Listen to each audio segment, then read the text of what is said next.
Barbers, listen, let me put y'all on real quick. Let me put y'all on. As wavers, this is what we sit here and do every day. Like we do this seriously every day. This is one of our hobbies, all right? And to get a messed up haircut, you know what I'm saying? To bring a taper too high to cut out one of these waves right here, I'm gonna be mad. Okay, I'm gonna be honest with y'all. I'm really finna be mad. I'm finna be hot. All right. So the best thing you could do is keep our taper low. Don't cut into the waves. I'm gonna teach you how to do it on this video. All right. It's your boy 360 Jeezy. Stay tuned.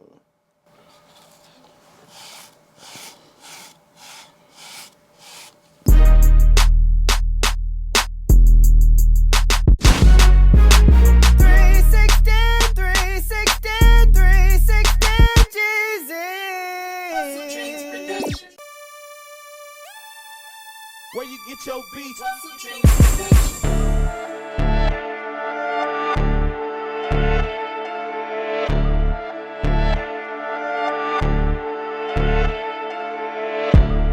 Alright YouTube, so first things first, before you start cutting, what you want to do is you want to comb the hair out. What this does is it lifts the hair off of the scalp, making it easier for the hair to feed into the teeth of the blade. This is not to brush the hair in the correct way, because as a waver, we're already going in the correct way. We're already doing what we need to do to lay our hair down. So this is just lifting the hair off the scalp. As you can see, I'm working in that crown area, going with the grain of the crown area. All right, so it's a swirl. So brush it in a clockwise rotation.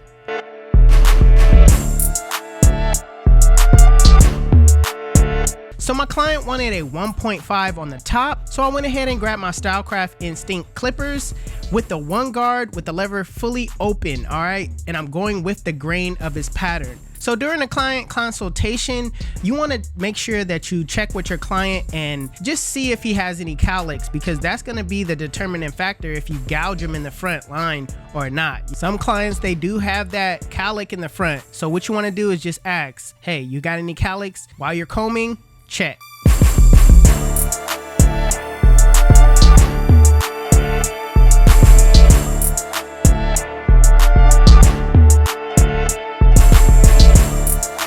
So in the same way you comb the hair, you want to make sure you go in that same clockwise direction with the clipper, all right? My client has a swirl developing, and all clients have a swirl essentially, all right? You just have to go in that direction so you won't gouge your client. You got to pay attention to the way the hair grows.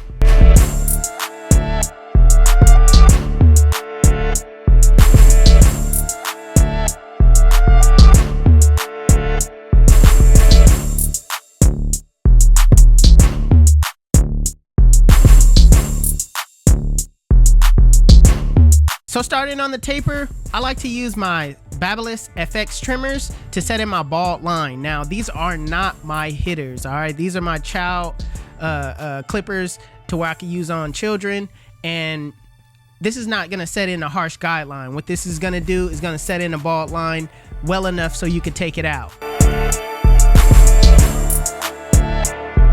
Next, I wanna set a guideline right on top of that, which is the lever open, using my Stylecraft Instincts, all right? And I'm going over that guideline multiple times just to make sure that it's at that length, and I'm going up about a ½ inch.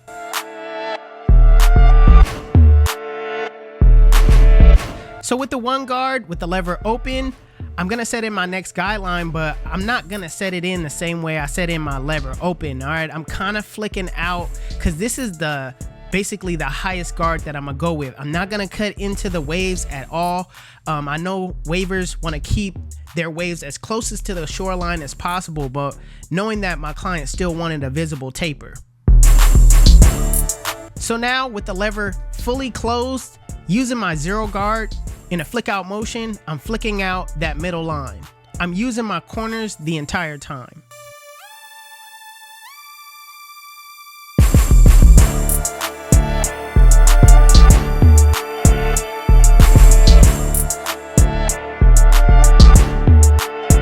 So I like to detail as I go, and sometimes the zero guard close can't take out that middle line. So in that case, I'm gonna go with the lever open and detail that area.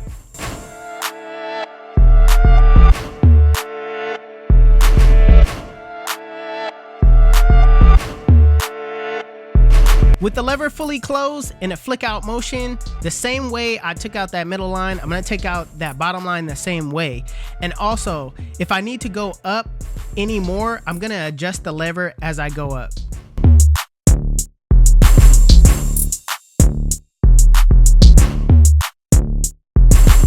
So I'm not just gonna stop there, I'm actually gonna detail my work. I see some bulk in the top that I need to take out. What I like to do is I like to refer to the mirror. The mirror shows you a different perspective on the blend that you can't see just head on, all right? I like to also rest my eyes, give my eyes a break and come back to it, all right? It's not long, you don't have to take a whole full minute. Just give your eyes something different to look at real quick and go back to it, all right? Give your eyes a restart. What I like to do is I like to turn my clippers sideways and basically get in those bulk areas where I see bulk, basically using my clippers as thinning shears.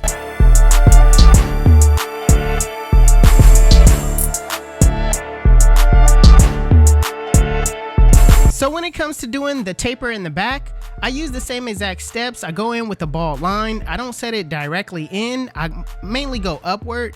Then I still go in with the lever open, the one guard open, and then I'll stop from there, all right? I don't go any higher and I'll start working back down. Take out that middle line with the zero guard closed, then work on the bottom line with the lever fully closed, and lastly, detail. So now I'm working on the lineup, and I always like to prep my line, all right? So what I'm doing right now is using my 100% alcohol and basically drying the skin out and the hair, taking away all the grease and excess gunk that's in his hair or on his skin.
Listen, this is the first time I ever cut this client. I didn't want to push him back, kept his line right where it needed to be, kept his taper right where he wanted it. His last barber may not wanted him to be great, but you know what? God did.